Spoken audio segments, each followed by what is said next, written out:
Well, afternoon everybody, or good morning or good day, wherever you might be watching this video. Today we are checking in with you regarding a little bit of maintenance on our stabilizer jacks, our power stabilizer jacks that are not working on the front of Ethel here. And I'll give you a look at those, but basically the motor runs but nothing turns. And from checking with a number of my friends and followers online, a few have taken it apart, taken the stabilizer motor apart and replaced one of the gears in there. It sounds like a gear may have stripped. So I don't know if that's the problem or not. We're gonna take it apart and see what we can see. So stay tuned here. All right, this is the part in question. This is our front power stabilizer jack, the Lippert PSx1. And basically, if I push the extend button, you can hear the motor running. Push the retract, you can hear the motor running as well, but nothing happens. So we're gonna see if we can take 4 screws out and disconnect the electric first and see if we can pull it off. See if it is that internal gear that has stripped. And this is the underside view of the electric. Basically, I'm going to take off this one wire here, and there's a wire nut on this one here. So 2 wires to disconnect, and that'll have the power disconnected from the front stabilizer jack. And there are 4 bolts that hold the motor onto the frame.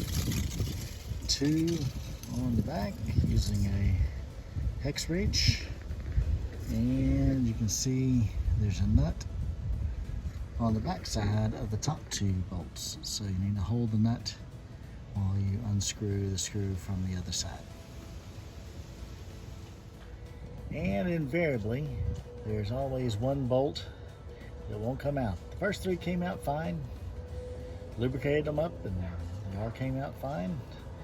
There's 1 that is stripped. So through the aid of a handy dandy multi-tool, we're gonna cut the bolt off, and we can always buy another bolt.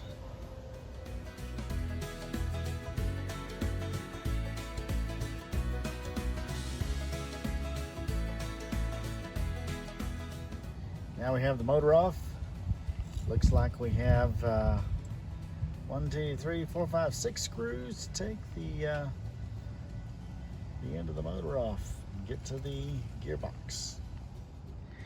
Okay, with the 6 screws out, this is basically the end cap of the motor we're looking at here. We found 1 problem. You see that gear? That metal gear is broken completely in half. And here's the remainder of the motor housing. And it has a plastic worm gear here. And it is kind of broken as well. You can see 1 chunk up here at the top that was loose. And that chunk kind of came right out in this area here, as well as some of the teeth have broken off as well. So yep, I believe Houston, we have found the problem. We have a problem. So we'll see what we can do next to try and remedy this.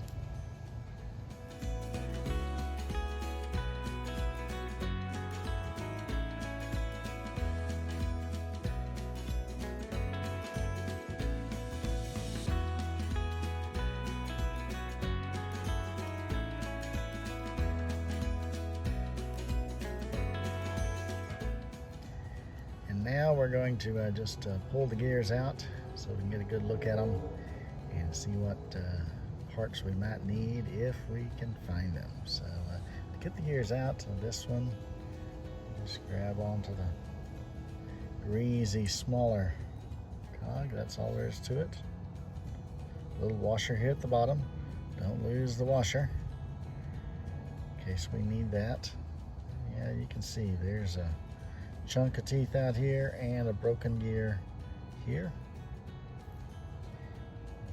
And we're going to set that aside and move down here to the outer housing. See if we can lift each of these gears apart. They need a little bit more, so we'll see what we can do to try and pull that one off. Okay, so the broken gears are removed, and I figured out how to remove the metal gear.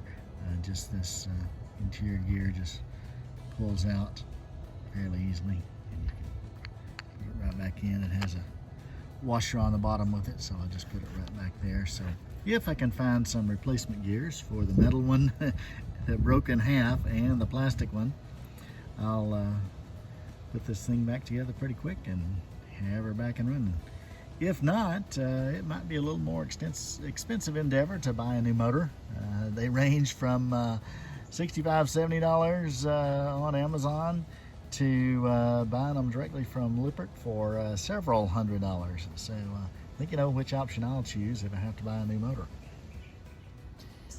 Well, upon further inspection, looking at the main housing, the outer cover, the gearbox here, you can see there is a break there, and that may have what caused a little bit of wobble, enough to put it in a bind and then shear that gear right in half. So rather than try and buy new gears and put it back on a broken housing, looks like I am in the mode for buying a new motor, sadly enough. Stay tuned. We'll see if we can find the motor.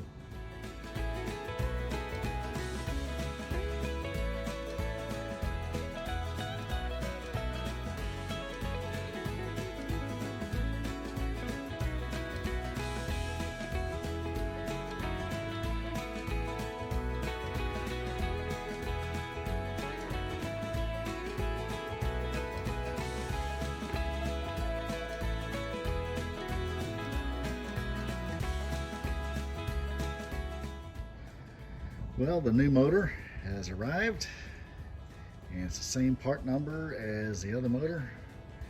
Looks very similar, not quite identical, just a few little areas that are a little bit different, but we're going to wire it up and see how it works. The bolt holes all match the other one, so we're going to make the connections and bolt it up and see if it works. Stay tuned. Okay, we have the motor wired up. I'm going to do a test run before I bolt it in. And so we're going to press the extend. And it works just fine, nice and quiet. Press the retract. Turns just fine, nice and quiet. So we're going to bolt it up and see how it works. All right, fully installed. Ready to go. Let's give her a quick test again, and then we'll be good for more camping trips. Nice and quiet. Nice and quiet. All good to go. So to wrap things up on the saga of the stabilizer jack, the stabilizer jack motor to be specific, got it all replaced, and replaced it with the one from Amazon for around 50 bucks in about a half hour of my time, versus the one that I talked to Lippert customer care about, and which was going to be somewhere north of $400 just for the motor plus my time as well. I did confirm with Lippert before I went with this alternative motor, which by the way does have the same part number. Confirmed with Lippert that the jacks were no longer under warranty, so I didn't risk voiding my warranty on these power stabilizer jacks by putting a motor that they did not ship out to me. So anyway, If this one lasts another 2.5 years, I think it's definitely money well spent. Or if it even goes out sooner, I could replace the motor several times for what one would cost from what Lippert was going to send me. So nothing against Lippert, but they were a little bit high priced, so I went with the lower price and got it replaced, and we're back in business with the power stabilizer jacks. Please like and subscribe. Stay tuned to this channel for more adventures of Fred and Ethel, and we'll see you down the road. Happy camping.